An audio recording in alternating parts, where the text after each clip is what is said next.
we're asking the question, how does heat flow? Heat flows through radiation, conduction, and convection. Here are a few examples of each.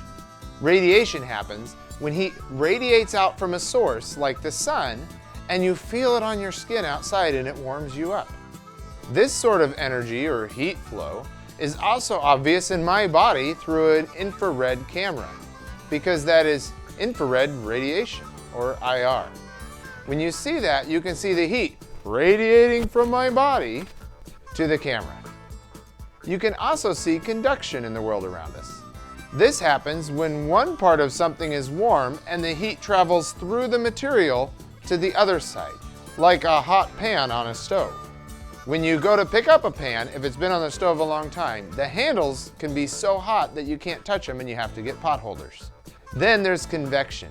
Convection is all around us too, but we don't usually think of it because it's not as visible or something you feel as easily. Most of the time we see convection in liquids or gases. When a liquid gets warm, it becomes less dense. The same thing happens to a gas.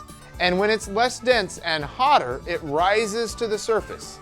In a liquid, you can see that in things like a boiling pot of water. The hottest spot in the liquid will be rising and swirling the water.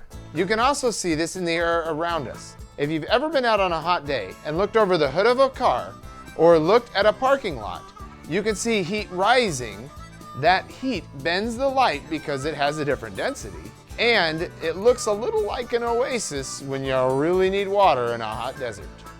Thanks for watching this review of Science Foundations, where we answered the question, how does heat flow? I'll see you next time.